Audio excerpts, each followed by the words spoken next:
Welcome, everyone, to this fantastic webinar, another in the Our Woodland Legacy series, bringing interesting topics to landowners in an effort to inspire and motivate them to care for their woodlots and forests for the next generation.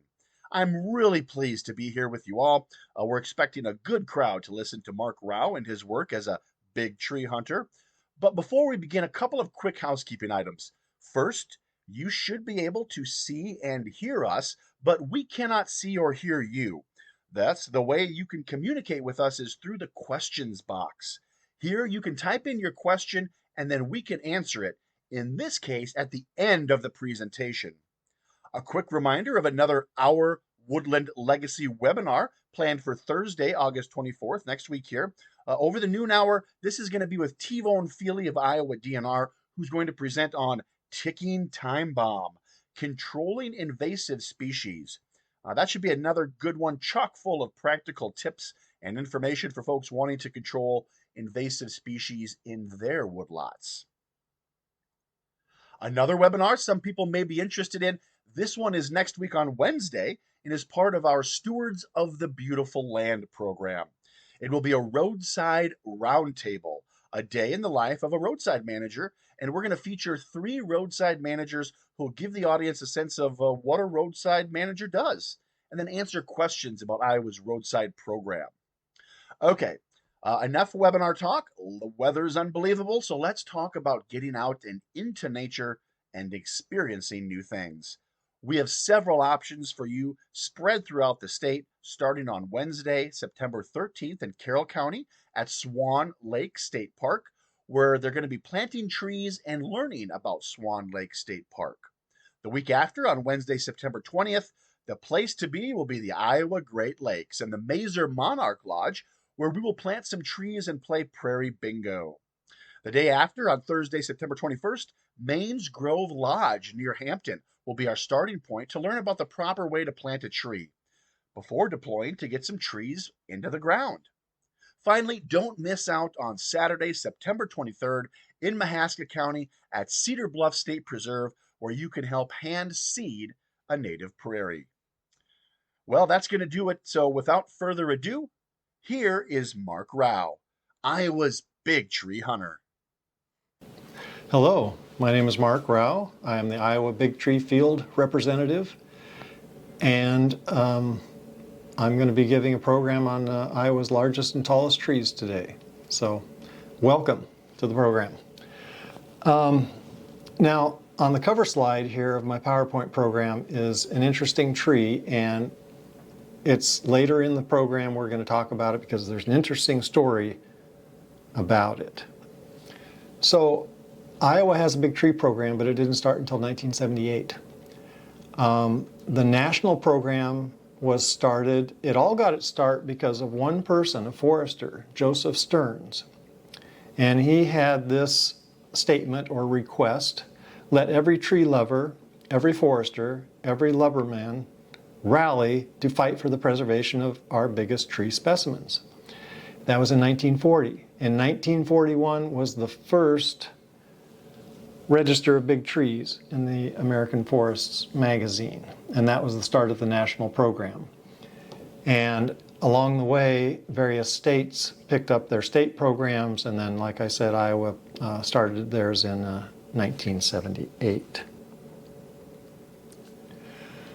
Okay, so you have to have a system to determine the size of the trees if you're going to declare one as the biggest. So to do that, the system that they came up with kind of favors trees with big trunks because every inch of trunk circumference equals a point. Every foot of height equals a point. And the crown spread doesn't count for near as much. So for every foot, it's only a quarter of a point.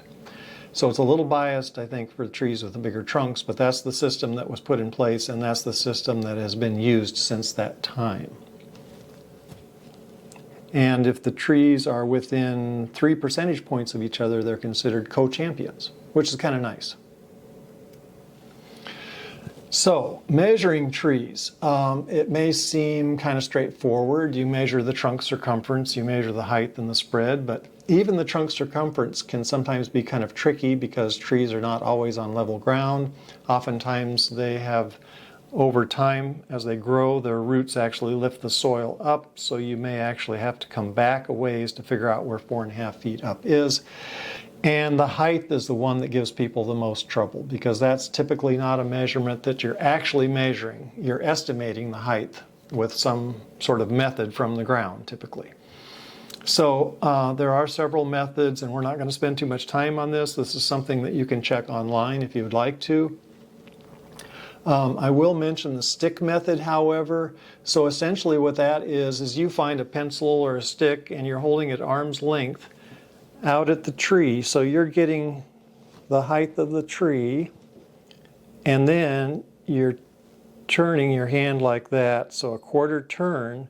Then you have somebody stand out here, however high the tree was, and you measure that known distance, and then that'll give you an approximation of the tree height. So that's kind of a fairly simple concept, and it can be fairly accurate, especially if the further away you are, the more accurate you're going to get, because if it's a rounded crown, you're actually going to see the highest point of the tree. Okay, yardstick method, that's converting inches into feet, with a yardstick held out. The tangent method is a clinometer and tape measure, and that's really kind of the standard, at least it has been for most of the period of time that there's been a big tree program. So a forester will have an instrument like a clinometer, and it may be designed to give you a reading of the tree's height at 100 feet away. But the problem is, oftentimes 100 feet away is not far enough to actually see the highest point.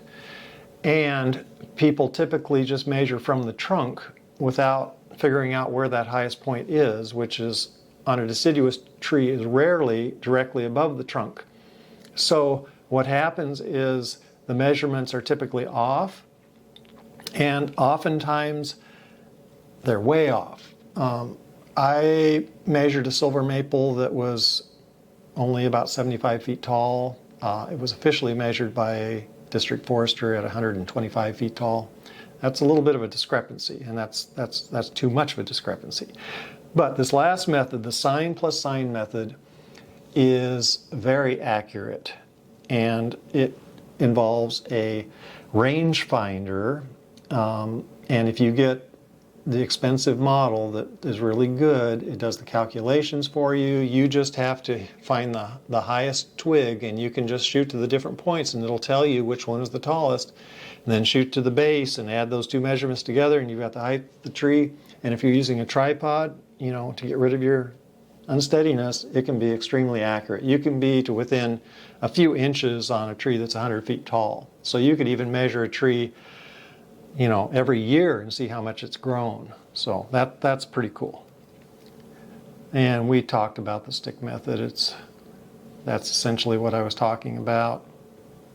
And there's the problem with the tangent method there. So this person with the blue line is not actually seeing the highest point, and he's measuring from the trunk, and so that measurement is off. So if you don't have the expensive rangefinder, you can still do it with a clinometer. And with the clinometer, with the sign method, you're going to convert the degrees that you see. You're going to look at the chart and see how that comes out, where that angle comes out, and multiply that by the distance, and it's going to give you the height. And then you do that for the base as well and add them together. But for a mere $2,000, you can get an instrument that will do all that for you. So if you're really excited about measuring big trees, that's the way to go. So I measure hundreds, approaching thousands of trees, and for me, it's well worth it. Mark, you are a hero right now for math and science teachers everywhere who are cheering you on and reveling in delight to hear you explain your real-life use of the Pythagorean theorem, sine, cosine, and tangent. That fits me perfectly. I was not into math at all. I was spending my time looking out the window, wishing I was outside hiking, you know. So I didn't pay attention to math. I did very poor in math. But then when it came to something I wanted to do, it's like, okay, I've got to pay attention to this. And it's actually kind of fun, you know, when you've got a practical application that you're excited about. So yes, to all the young ones out there, pay attention to math class. It can pay off. Okay, here's some instruments, the Nikon 440 Pro Staff laser rangefinder. The TruePulse 360 is a good one. The one I use is the TruePulse 200X, and that is great. All right, here is a map that is a little bit outdated, but kind of gives you an idea of where some of the big trees are found. And as you can see, it's kind of heavy towards eastern and southeastern Iowa. But there's a fair sprinkling in central Iowa, and then not too much in western and northwest Iowa. But this map really needs to be updated, but it's still pretty accurate. There may no longer be a champion in Mills County, and there could be a county or two elsewhere that needs to be filled in. But you can see there's kind of a hot spot here in Polk County. Quite a few in Lynn and Johnson, and then quite a few in Scott County and Lee County, but our champion county for champion trees is Des Moines County. So the Burlington area used to be our state capital at one time, and it is currently our capital for champion trees. Okay, one of the problems we encounter when it comes to the biggest trees, and silver maples and cottonwoods are kind of notorious for this, oftentimes they're actually more than one trunk. And so this is something that has to be determined, because the competition is for single stem trees, because you know, you don't want to have 10 trees competing against a single trunk tree. It's just not fair, and it's not a single tree. So looking at this silver maple, at first glance, it looks like, you know, hey, that's just a huge trunk. But let's look at it from a perpendicular angle. Now we can see there is a big seam running down it, so that shows me that that's two trees.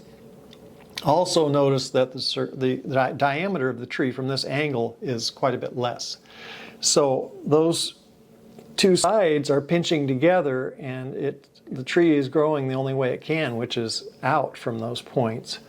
And so you usually have, when it's a tree that's a multi-trunk tree, it's usually oval in shape. So that's one thing to look for. And also look for a seam, which is often, I don't know why, but often more visible on one side than the other. So, but sometimes it's very hard to tell. So this tree stands where Jordan Creek Mall is now. And it was kind of a loss, but this tree, turns out, is actually 3 trunks instead of 1.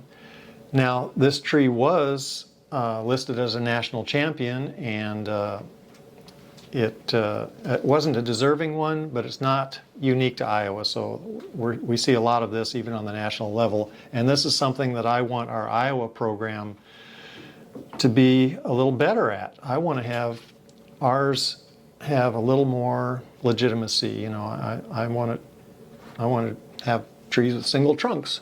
And so that's one of the things that I hope is an influence that I'm having on this program, is that we have legitimate trees. And when I visit other states and I see a multi-trunk as a champion, I'm a little bit disappointed. So I don't want people coming here expecting to see a column or trunk of a big tree only to find it's several trees grown together. Now this one here, a little bit questionable, but using something called the pith test, where you make a line following the limbs down into the trunk, it appears that this one is a single trunk, and this is our current state champion silver maple, and that's in Des Moines. That's actually one I looked at and discounted because I thought it was a multi-trunk until I took a closer look when the man in the photo there told me about it, and we examined it more closely. Okay, this is a former state champion white mulberry. Unfortunately, it was cut down. They did some expansion around here, so there were some buildings that were closer to this tree. So originally it was not in the way of anything, it was just out there in the open. But then when it was going to be in closer proximity to where people were going to be, they took a closer look at it. They decided it was a hazard tree, and then it was cut down. And then I was contacted to see if that was a significant tree. So anyway, it's too late, it's gone. But this is kind of interesting because I started measuring this tree, one of the first trees I ever measured, and it was only a little over 8 feet around when I first measured it. And here, when it was cut, it was probably 16 feet around. So it grew quite a bit. Another shot of the same tree. Now, here's the replacement. I found a big one in Davenport. And I actually noticed the tree many years ago, but didn't really realize just how big it was until I went out to measure it this year or last year, and it's a wonderful tree. The only problem is it grows close to the alley, and the limbs have to get pruned for the power lines. But there's not much we can do about that. But the spread parallel to the power lines is over 91 feet, and that's just crazy for a mulberry. I didn't think I'd ever see anything like that in Iowa. So that's kind of an exciting thing. And the owner is so excited about their tree that when I sent them a letter, they said not only can I measure it, but they wanted to know the dimensions I found for the tree. And he looked up white mulberry and researched it, and I think he's going to be a kind of maybe a big tree volunteer at some point. So that was really cool that the owner was excited about the tree. All right, this is one of the trees that I found fairly early on. I would have measured it initially in 1979. This is our current state champion basswood. But notice how narrow it is. It's kind of tall and narrow, fairly big trunk. Now here it is 10 years later. It's got kind of an odd branch coming out there that something must have happened to it at some point, and it sent up that epicormic growth. But anyway, there it is in 1989. You can see it's grown a little over a foot in that time. Now we advanced to 2020, and the tree has grown quite a bit. Started out at a little over 13 feet. Now it's over 18 feet around, and the height about the same. But look at the spread. Went from 49.5 to 72. So the tree is not getting taller, but it's spreading out. And we'll see this, several examples of this where trees have kind of topped out. They just can't seem to get any taller, but their trunk will continue to grow. And oftentimes the spread will get bigger unless there's some storm damage or something that limits that factor. There's the same tree, and that's my friend Larry Totten, who's posing by the tree. And that's just one of the bigger American elms. This is in Marshall County, and this is one that I've been monitoring for a long time as well. So it's grown quite a bit, but notice again the height is the same, so it didn't increase there. But the spread would have been greater. It's had quite a bit of storm damage that broke off some of those spreading limbs.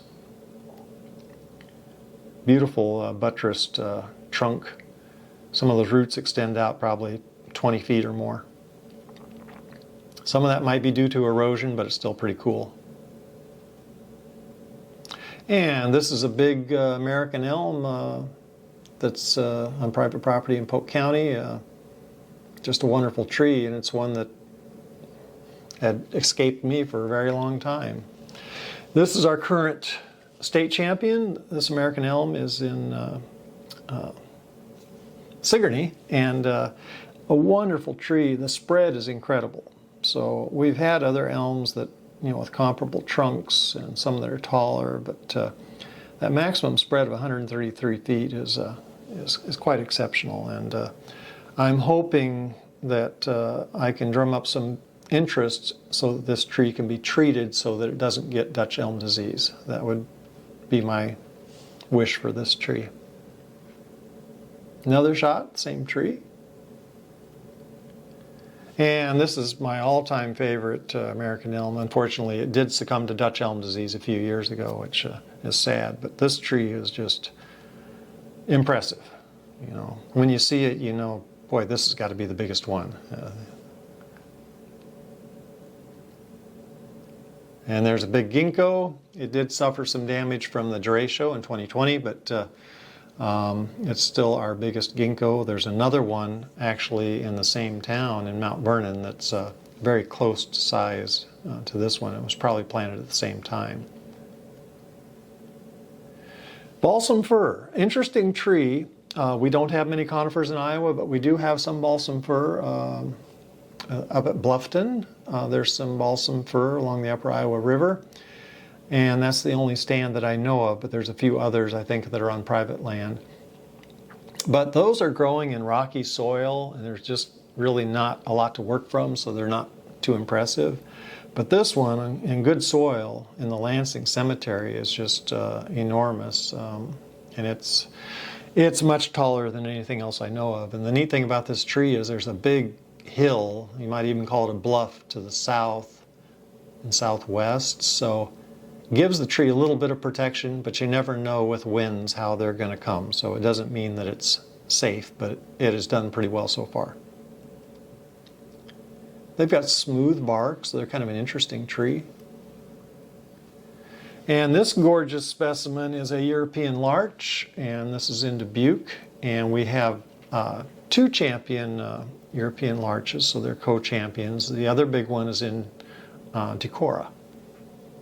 Okay, we are looking at a huge white spruce here. This is how it looked in 1981. And I've got another photograph of it that's going to show how it changed a little bit over time. But okay, that's what it looked like in 2015. Circumference increased quite a bit. Look at the height. Some of the other trees kind of, stalled out, but this one just kept growing. But unfortunately, that tree is not there any longer. But when I first found this tree, there were seven other white spruces in this cemetery that were larger than any other white spruces in Iowa. So it was a pretty special place, but most of them are gone now. And speaking of gone, we had a national champion black ash in Clayton County. And there was myself and a few other people, we were going to treat it to protect it from the emerald ash borer. And we were approaching it, and I was getting concerned because I couldn't see it. And sure enough, the tree had snapped off. So, here we were trying, but Mother Nature sometimes has the final say. Now, I'm calling this a roundleaf serviceberry. There's some question in my mind. The tree that I've got my hand on has actually come down, but if you look over at the edge of the photo, there's another trunk there, and now that one is the biggest one, even though it's much smaller. But it may actually be an Allegheny serviceberry. So I pride myself on tree identification, but I may have made a mistake there. But to give myself a little bit of benefit of the doubt, it's not a tree that, either one of those are not trees that I encounter very often, so it's not something I was familiar with. Norway spruce. Norway spruce are very common in cemeteries, and this is the state champion, and it's just an incredible tree. I'm very sure there's not another one that has a trunk circumference as big as this one. It's just enormous, and I just updated measurements late last year, so these are pretty current.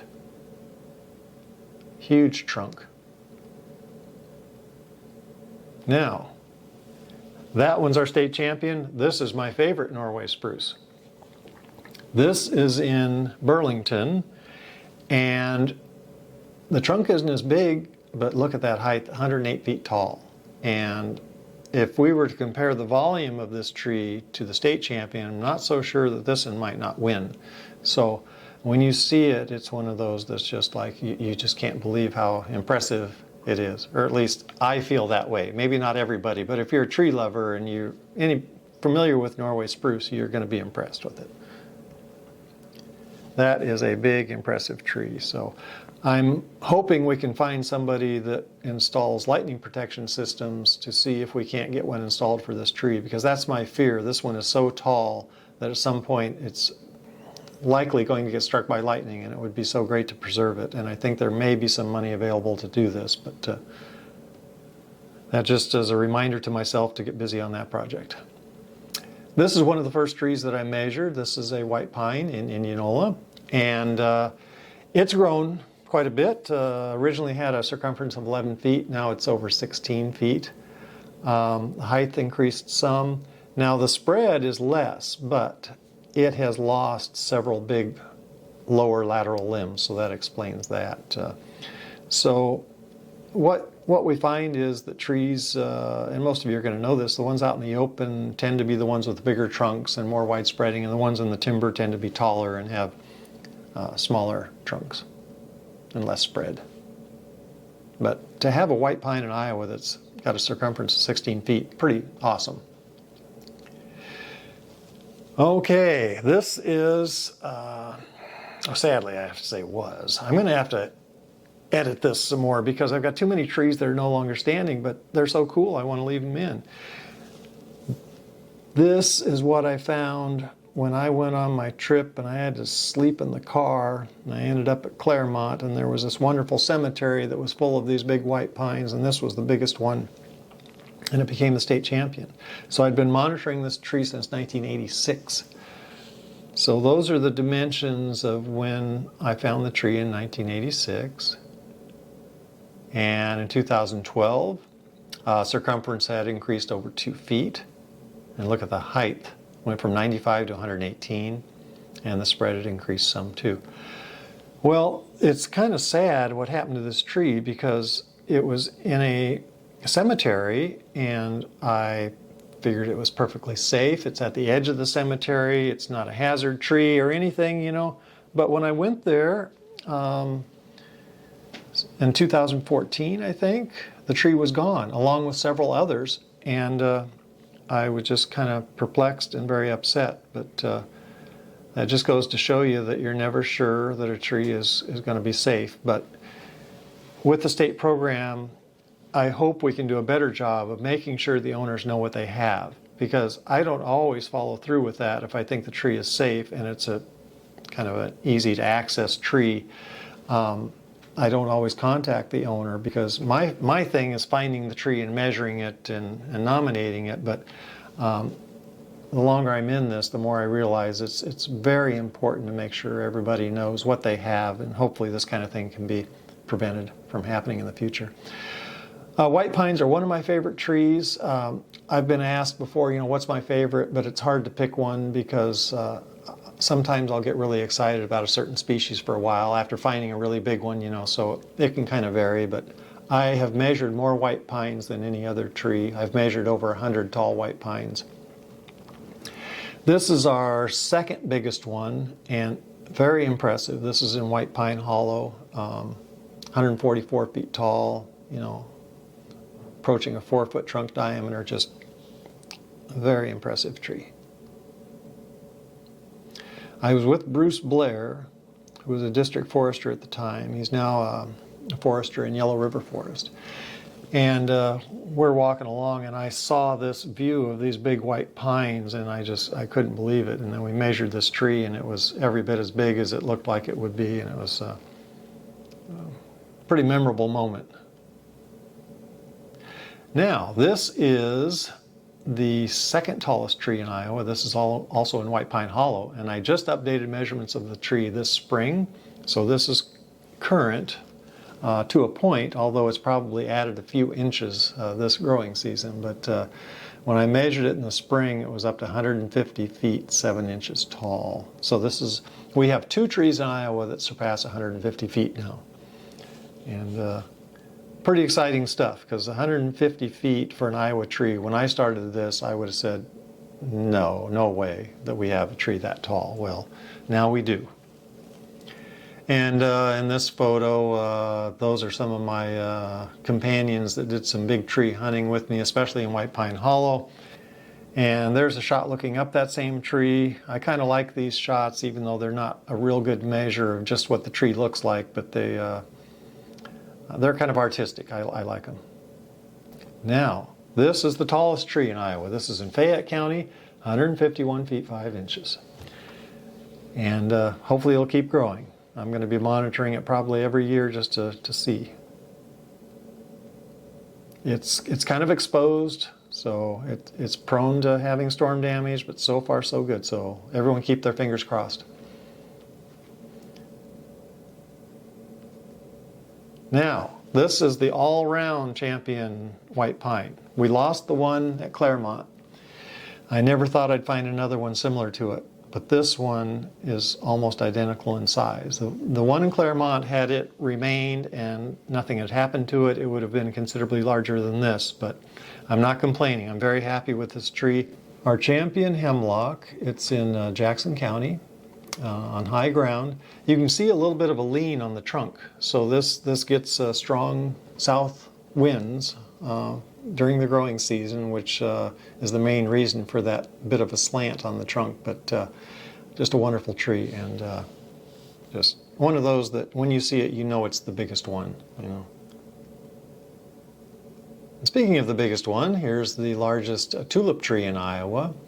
And it's kind of interesting because I've known about this tree for many years, but my previous measurement, apparently I had not found the tallest point, and so this time I found a point that was higher. And also in recent years I've been lowering my 4.5 feet because I'm trying to determine 4.5 feet above where it germinated, rather than just going up to the base of the tree and measuring up 4.5 feet. And so that added a little bit too, because there's a little bit of flare on the trunk. But this is a very, very impressive tulip tree. And there's the proud owners. And blue ash. Blue ash is an interesting tree. They just barely get into Iowa, so they're found mainly along the Mississippi in southeast Iowa. And this one was so big, it was approaching national champion size. And so to have something like that at the far edge of the range of the species is pretty exceptional. So I was very excited about this tree, but it's on private land, and the owners did not want to treat it to protect it from the emerald ash borer, so that tree is essentially dead now. If it's not dead, it's nearly dead by now. So very disappointing. I was so excited about this tree, but that was I knew that there was the potential that it would succumb to emerald ash borer. There's a co-champion red oak. That's at West Liberty. Just a very impressive tree. We have our two co-champion red oaks, and this is the other one in Burlington. Their bark is very different. When I first saw this tree, I really was convinced it was a black oak, because the bark resembles a black oak more than it does a red oak. But the acorns are red oak, so that's usually the best way of determining the oak species, is by the acorns. So these are two very good specimens to represent the champion for the species. National champions are few and far between. However, we have a national champion European alder in Davenport. And this is the tree. It's a little hard to photograph because it's in the timber, but it's in Duck Creek Park, Davenport. I've been monitoring it for a number of years. That is Scott Carlson in the photograph. He is an arborist from Eldridge, and I have gone on some tree hunting expeditions with him. Not so much expeditions, usually in towns, but he has accompanied me, and we've gotten some very good trees found and measured. Okay, we touched earlier on trees sometimes being multi-trunk trees. For someone who's not looking for that, this would certainly appear to be a single trunk tree. And you've got to look close, but there is a person standing there by the base of the tree on the right-hand side there. That's Wayne Fuelbrugge, and he was a district forester and worked for the DNR for a number of years. And I mean, this tree is huge, but it's two trees. So there was some consideration of nominating this for a national champion, but I spoke up and said I don't think we should. I have my standards, and I want our trees from Iowa to be, you know, legit single trunk trees. I want our program to have integrity, is the word I'm looking for. That's perhaps the most impressive cottonwood that I ever found. By the time I found it, it was kind of broken up, but when you see the trunk up close, you'll see what I mean. Just an amazing tree. This is in western Iowa. subject to high winds and storms, and it was just pretty much open country, but there was this magnificent tree. And I am standing back away from it a little bit, but you know, a 24-foot circumference with a trunk like that goes up that far before it divides into limbs is pretty special. And this is, I want to say, our current champion. Now, I just found a cottonwood. Well, I didn't find it, but there's one in Mitchell County that may be a little bigger than this. It is on the points. It all depends on whether or not it qualifies as a single trunk. This one, I think, does, and it is huge.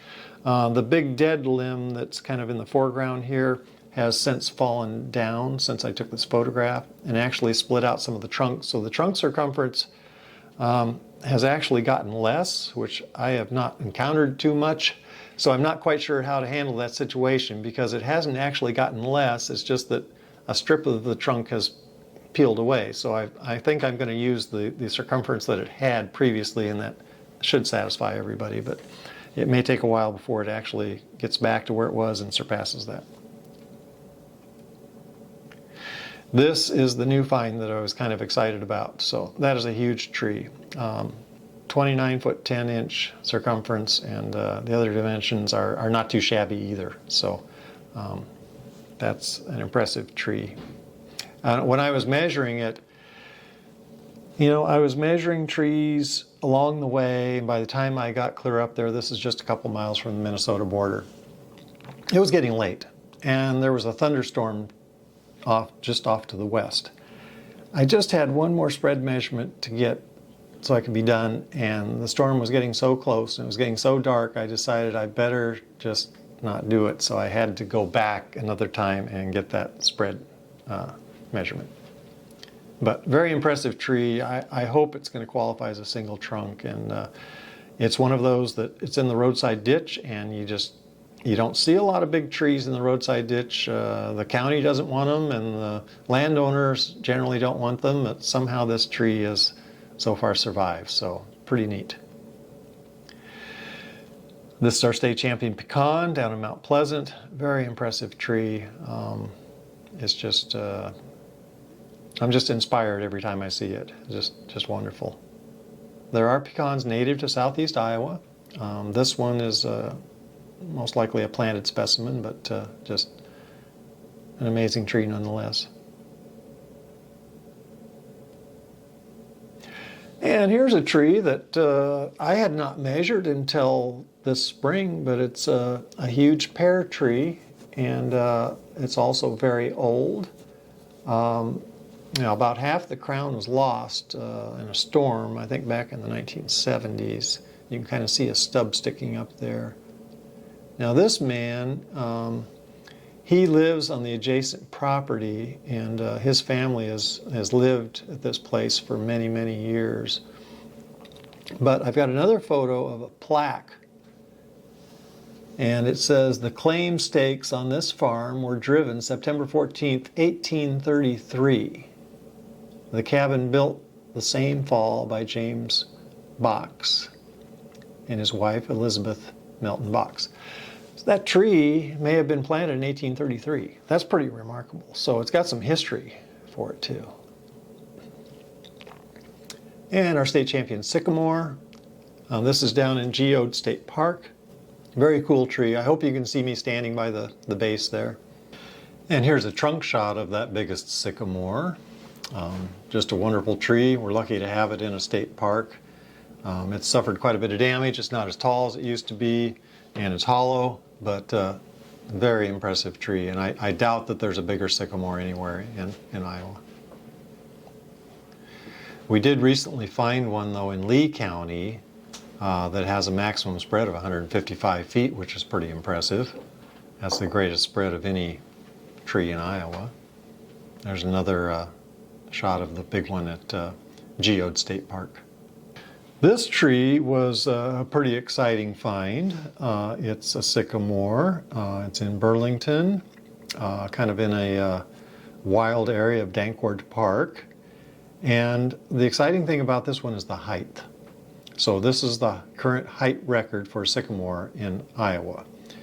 And the previous day, I measured a sycamore in Lee County that actually had taken me a long time to figure out who the owners were and to get permission, and then I made a trip down there and I measured it, and it was a bit of a disappointment. And so I'd put all this effort into it, and all this time I was thinking about how tall it was going to be and how exciting it was going to be, and then it was a disappointment. And then the next day I found this sycamore, so that was kind of poetic justice. That was pretty cool how that worked out.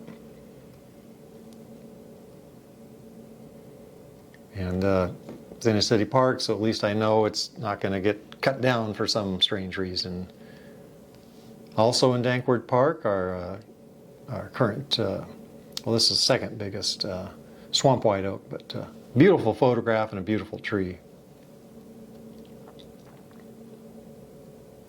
Unfortunately, when it comes to photographing the trees, I'm usually leaving from Des Moines in the morning, and by the time I get to my destination, it's midday, which is not the best time for photographs. And so once in a while, I get lucky and get the good lighting and can get much better photographs. This is one of the biggest white oaks. I think the rank might be number 2 or 3. So anyways, right up there, and it's in Lee County. And when I first found this tree, I went to measure it and photograph it, and there was a cow in the pasture, a young cow, and it wasn't mean, but it was very curious and very friendly. But there I am trying to take pictures of the tree when I had the cow, and I didn't quite make it to the tree in time. And there's the cow. Our biggest pin oak, this is in Davenport, and unfortunately it was recently cut. We do not have anything else that's really close to this in size. Our next biggest one is in Des Moines, couple feet less in circumference and smaller on the height and spread as well. So this was a special tree. I'm just sorry it was cut down, but I shouldn't be too surprised because it was a huge tree in a small lot. You know, it hung over their house and the neighbors' houses and garages, and they were concerned, I'm sure, uneasy whenever there was a storm. This is a really big sassafras. This is in Montrose. Montrose has got several big trees. Their cemetery is a big red cedar and also black cherry, and then there's this sassafras, and also the state champion shingle oak is in Montrose too. So pretty high concentration of big trees in a little town. And those happen sometimes. This butternut, I've left this in here because it's just so awesome, but this tree was lost in the derecho. It's in Lisbon, so it was right in the line of fire from the, very strong winds. It came down, but 116-foot spread on a butternut is quite impressive. This is another one of those, when I found it, I knew it was the biggest one in Iowa. I just couldn't imagine one bigger. This is our second biggest walnut. It's in Crapo Park. It's kind of in a wooded section on the south side of the park, and it's just an incredible tree. I've been monitoring it for a number of years. I think I'm credited with being the nominator, but I don't think I found it originally. But I'm going to have to do some research and figure out who it was that found it, because I don't want to take their credit from them. Now for the biggest walnut. This is at the University of Iowa, and just a really impressive tree. It has a lightning protection system in it too, so that's good. This is one of the biggest elms, also at the University of Iowa, and it's still alive because it's being treated. So that's kind of important if you want to keep an American elm alive, because you just don't know, because each time the Dutch elm disease wave comes through, it's a more virulent strain. So this is a huge hackberry. I think it was big enough to be a national champion. However, there was one in Michigan that I'm sure was overstated on the measurements, which kept this one out of the national champion picture. And then a tornado came and took it. But I found this one in Burlington, which is it's not a bad tree. And I think I've actually the circumference should be a little bit greater, but only a few inches, so I'm going to have to look into that. That doesn't seem quite right. Okay, 2 huge green ashes in Grinnell, and the one that I'm standing by was just incredible. The other one was almost identical in size and circumference, height, total points. But it was not quite as nice of a specimen, and it was in not as good a shape. So that one was cut down. And then the big one there was supposed to have been treated for emerald ash borer. However, the city forester in Grinnell left, and then apparently the next person didn't get the message or didn't care or something, and so it ended up dying, which was especially disappointing to me because I thought it was going to be treated. So I thought the tree was all right. Had I known it wasn't, I would have tried to raise awareness to see that that could happen. So that was disappointing. Okay, white fir. There have been a number of white fir champions in Iowa. They tend to get damaged or destroyed, and so then the next one in line fills in, or I find another one. This first state champion was in Adel. Well, you can see it's got 2 trunks. Well, it doesn't have 2 trunks at the base, but the trunk divided into 2 trunks. Well, those are weakly attached, so they're very prone to splitting when you have those that included bark and those forks. Well, this is what happened. So actually the more primary trunk was lost, and without that one, then the other one came down, so it lost quite a bit in height. I guess it still had the trunk circumference and spread, but it was kind of knocked out of the running with that loss of height, of course. And this one was in Jefferson. It had a similar situation. So white firs are kind of notorious for having multiple leaders. And so if you've got a fir, it's important to train it to maintain 1 leader, and that will pay dividends in the long run. Well, this one, that remaining leader, it kind of looks good from this side, but at the top, half of that top it split off. So I went up there and I was doing some thinning, hoping that more wind would pass through it rather than catching it, you know. But it went through a drought after this, and so the top died, and now the tree is gone. So, and I'd been monitoring this tree for many, many years. That's a private cemetery, and I was told that they did not want to participate in the big tree program, so I really shouldn't say anything about this tree as far as location or anything. So that one, the previous slide, that was the biggest one, even though it wasn't the champion, until I found the cemetery in Hampton that had 3 white firs bigger than that previous tree. So that was a pretty exciting find that happened this spring. Unfortunately, none of those trees are in top-notch condition, but for now they're still standing and they're alive, and it's just pretty amazing because to find 3 white firs like that in one cemetery puts that cemetery on the map for me. So it's one of those special places. And there was also a tall white spruce there, and the second tallest blue spruce, and so very, very special place with special trees. Look at that trunk. Not bad. And this catalpa is no slouch either. This is down in Wayne County, Allerton. And largest trunk I've ever found on a catalpa. This is the new state champion because the trunk circumference combined with the height and spread gives it a few more total points, even though the trunk is not quite as big around.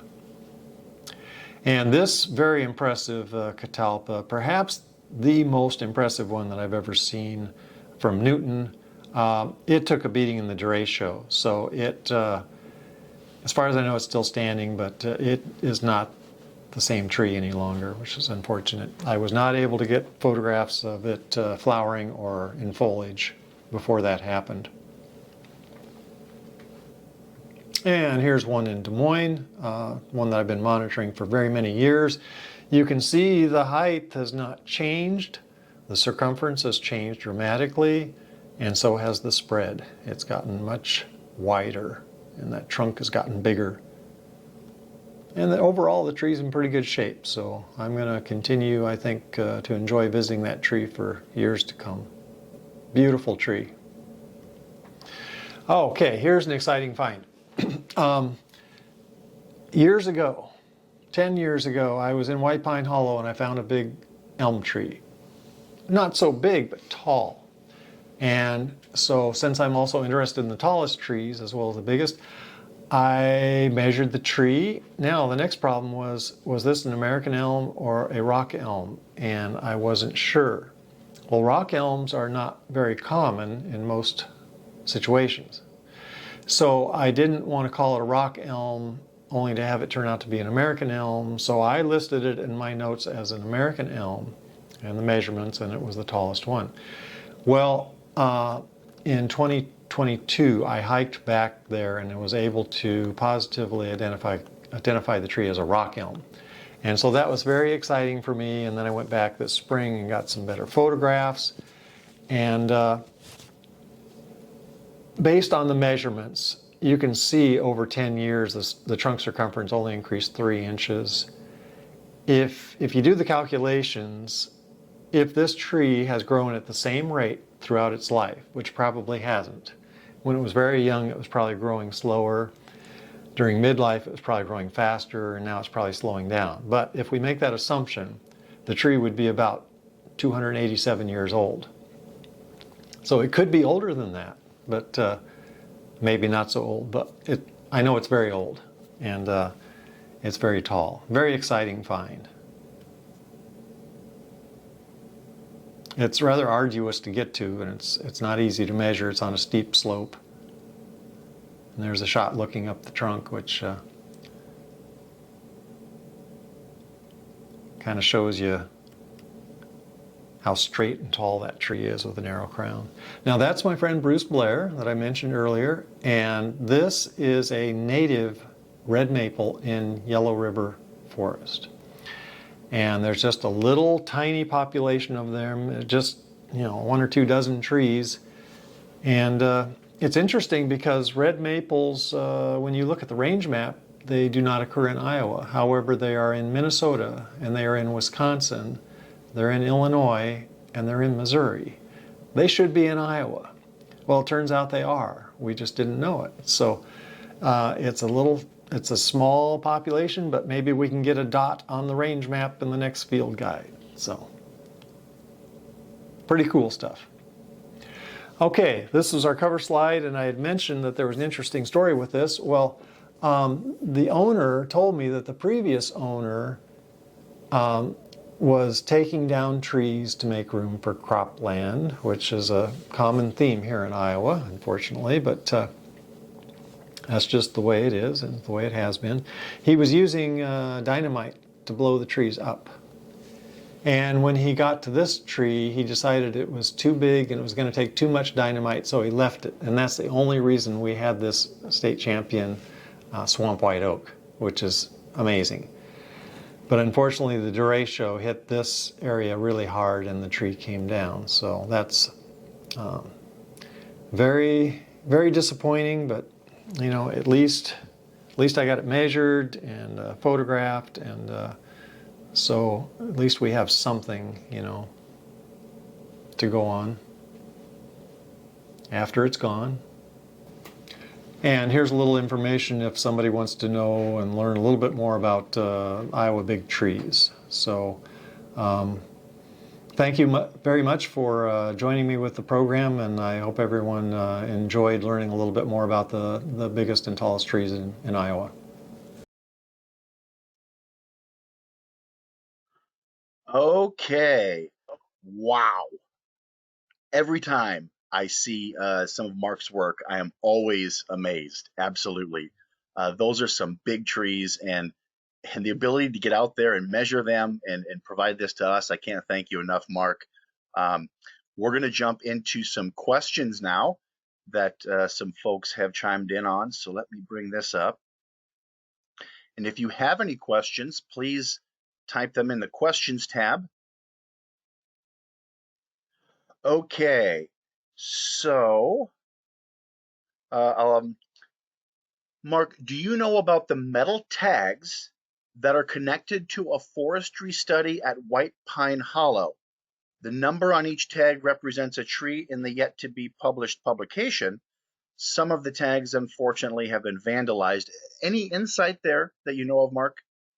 Uh, I'm well aware of those, but no, I don't have much specifics about that. So yeah, it's obviously was a study that was started a long time ago, and I've noticed that too, that somebody thought it would be funny to pull a lot of the tags off and then attach them to other trees, and I'm sure that's very disappointing for whoever's in charge of that project. Okay, so this is a perfect a question that'll lead into a perfect segue, Mark. Someone wants to know how long you've been doing all this. Peggy wants to know how long you've been doing all this. And before you answer, I want to give a real quick plug because um, our presentation today went 50 minutes, but Mark and I had a fantastic conversation. So I have some bonus footage that I'm going to post with this on our YouTube page. Basically, just Mark and I not going back and forth. Mark is explaining some great stories of some trips out into the woods that he had on some of these. And so I encourage you to check that out. We didn't have time to include it here today, but Mark has some really, really great stories. With that, Mark, tell us, how long have you been doing this? Well, I didn't start measuring trees until about 1972. Um, that's when I first started. I'd had an interest in trees before that, and was getting more adept at identifying them. But as far as measuring, that didn't start until the early 1970s. But gosh, that's 50 years ago. Long I'm still time. not tired of it. So Zach wants to know, Mark, what's the biggest bur oak in Iowa? Any insight there? Um, we had one in Cedar County that was approaching 20 feet in circumference, but that one was lost in a storm. Our current biggest one it's either in Burlington or near Burlington. It's kind of on the outskirts of town. And that tree, the trunk is not nearly as big. I'm thinking it's 15 feet something, and the height is over 90 feet, and the crown spread, I believe, is about 100 feet. So it's a beautiful tree. Great. Oh, Christina wants to know, what about locust trees? Oh, about locust trees. Um, well, there's black locust and then there's honey locust. And sometimes people misidentify them, but our champion honey locust is over in Johnson County. And oh gosh, it's got a big trunk. It's, I believe, over 19 feet in circumference. I found several big black locust recently, and including one in Burlington that's over 100 feet tall. I think it was 107 feet maybe. But the current champion is in Ottumwa, and it's over 90 feet tall. And I'm trying to remember on the trunk circumference, but I'm not sure. Probably in the neighborhood of 11 feet circumference. Fantastic. Okay, a couple of interesting questions on dendrochronology. So, how does a tree get aged? Is there an accurate way for to age live trees? And then someone else wants to know, are you able to determine the approximate age of the tree by how big it is, so on and so forth?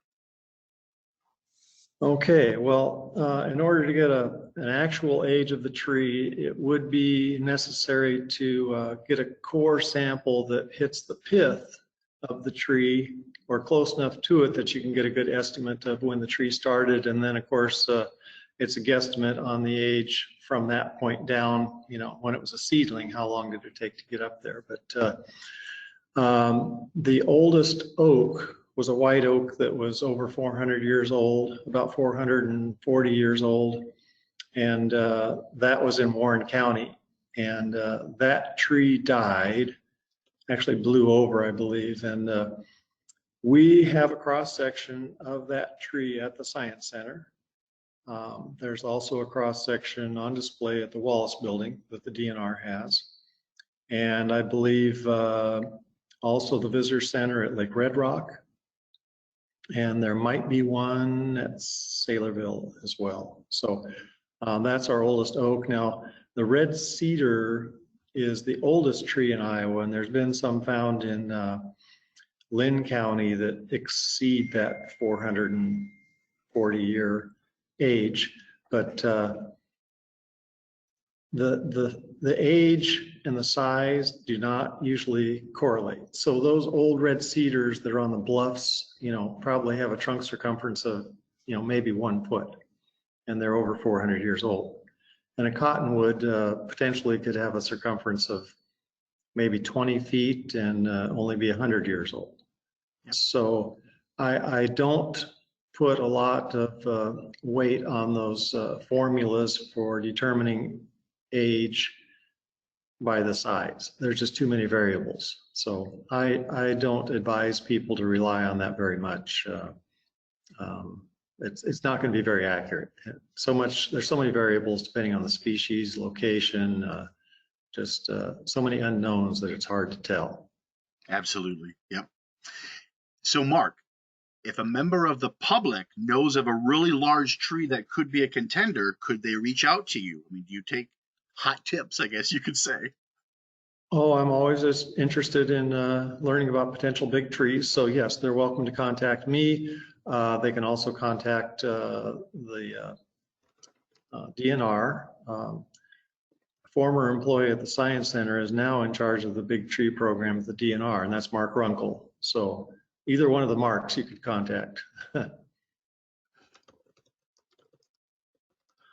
Okay. This is a little bit unique, or specific, I should say. Mark, are you aware of a very old and large catalpa tree in Jackson County, and it has a very unique limb formation or formations? I don't believe so. No. Okay, so maybe a hot tip right there. So Mike, Yep. Well, everyone, I will send out Mark's contact information. It was on the last slide that he provided here. So his email, his telephone, you can get contact with him. I cut you off, Mark. Go ahead. No, by all means, if anybody knows where they think there might be a significant tree, go ahead and let me know, and I'll talk to you, and we'll try and determine if it's significant enough for me to, check out. Excellent. Someone's curious about shagbark hickories. Do you get into the hickories much? I see you had a pecan there in your presentation. What do you know about a shagbark? Well, shagbark hickories typically do not have a big trunk. They can get quite tall. I'm trying to think what our tallest one is now. I think it's about 100 and, if I'm remembering correctly, about 111 feet tall. And the biggest ones are in the neighborhood of a 9-foot circumference, so about a 3-foot trunk diameter. But the shellbark hickory actually has the potential to get larger, but they're only in southeast Iowa, and they're on the bottomlands, and they have the really big nuts. So the other name for them is king nut hickory. But the shagbarks are usually in the uplands, and both of them are valuable trees, not only for their the food that they provide with their nuts, but also the shaggy bark provides resting places for bats. So hickories are interesting, and probably not the tree to plant for shade if you're looking for shade right away. Kind of a slow growing tree typically. Sure, sure. Well, we're getting to the end of our time together here, folks. If you have any last questions, please type them in here. We'll get them asked. Oh, here Matt has one. Okay, since trees are important to our oxygen supply, more information about large trees and tree concentrations to be protected. Well, we're certainly trying to grow the overall tree canopy in the state of Iowa. And we actually have some goals around that, a 3% goal. And incidentally, since you teed it up for me, we have a presentation on our YouTube page on the top 10 ways to grow your community's tree canopy. So that might provide some insights on some strategies to actually increase our canopy and then thus increase oxygen, so on and so forth. So. Well, I don't have much to add to that, but I'm a big proponent of planting trees, so we can't plant too many, you know. Well said. Uh, okay, one last one here from Jamie. Do you know anything about large cottonwood and coffee tree at, is it Wabanzi State Park? There is a very tall cottonwood in Wabanzi and a pretty tall coffee tree that I've encountered there. I wouldn't know specifically if I'm thinking of the same trees or not, but the tallest cottonwood in Iowa is in Wabanzi State Park, and it's 123 feet tall. It's interesting because it was probably about 8 years ago that I first found the tree and measured it, and I was very excited because this was a younger tree and it was kind of down low in a valley, and the top branches were all pointing upright. It was just like, this one is going to get taller. And when I went back to measure it, unfortunately, the tallest leader had broken off probably not long after I measured it the first time. So even though it's 123 feet tall now, it should be taller. It probably would have been over 125 feet tall, which, you know, along with the exciting things associated with working with big trees, there's also disappointments. I imagine so. That's it, folks. I want to thank you for joining us and really want to thank Mark for the fantastic update, the presentation. Again, we'll send out a link once this is posted that will include Mark's contact information. If you have any hot tips, send them his way so he can plan another exciting trip out into the woods, tracking our largest and tallest trees. Ladies and gentlemen, Mark Rouw, Iowa's Big Tree Hunter. Thanks a lot, Mark. Have a great day, everyone. Thank you.